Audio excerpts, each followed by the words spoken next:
and I guess it affects your balance and just your coordination a lot too. Yeah. Like I Okay. think Yep. that's probably been the hardest thing about being a bencher and being having CP. Like your balance is always unco.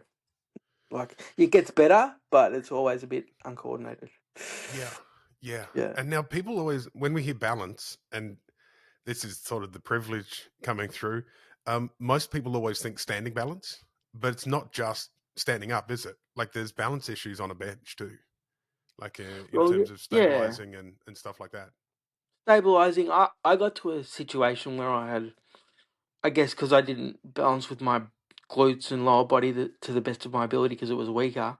I got really good at balancing on my neck and traps. Um, Oh, but talk us through that, because that's what I see most able-bodied bench pressers doing quite poorly. it's just you just compensate. You know how they say, if you got vision impairment, you're good in another area. Hmm. I just learned how to tighten everything up and just push through my neck, push through my traps. I'm not trying to, but the thing is, like when it gets hard, your core and your legs do some of it as you train it, but Hmm. it doesn't do as much of it as an able-bodied person and somebody with a different disability. I don't want to speak for anybody else, but um, I think that I think Benny and I have spoken about this a few times. Like the balance for someone who's a quad or paraplegic is sometimes different because they can like it's not a nerve thing. I don't understand the exact things of it, but there's different balance components. Whereas um, I can sort of with my bar speed, if I'm too slow or too fast, I can throw myself off balance. Yeah. Yeah, yeah. I So remember watching you in a couple of comps where that happened, and yeah, Pritchard explained it to me.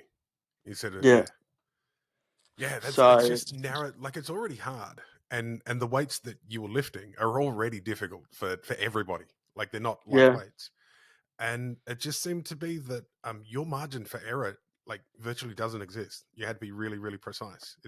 yeah. Is that kind of I what it think was? I think you got to a certain point where, and also with rules like uneven extension and all that sort of stuff. Like I always knew I could grind out weights. I was always pretty good at that. But if I balanced at the wrong moment, I knew I was going to be uneven, or I knew I was going to do something that was going to give me a red light. So, I had a lot of comps where I didn't do as much as I, could have, or with nerves affects balance Hmm. because you're Yeah. sort of thinking about your performance.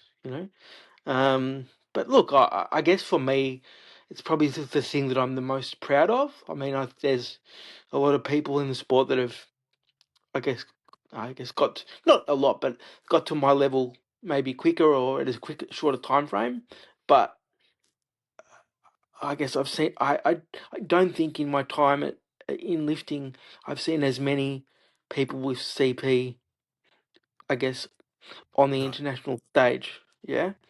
So yeah, I mean it's something I'm proud of, but it's made the journey rewarding. Mm. But you always wish you lifted more weight.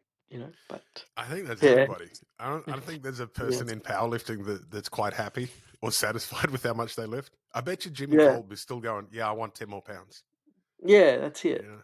But But yeah, you make a really good point. Like I don't think if I think about all of the great power benches that I've seen, and if you think about a power bench comp, you see heaps of guys, heaps of amputees, yeah, which makes sense. And then far less with like spina bifida, and then I rarely see somebody in the top 10 with CP. yeah, Yeah. yeah. So, which is so just yeah, that's what I say. What you've done, I think is quite incredible. Thank you. You're welcome, man.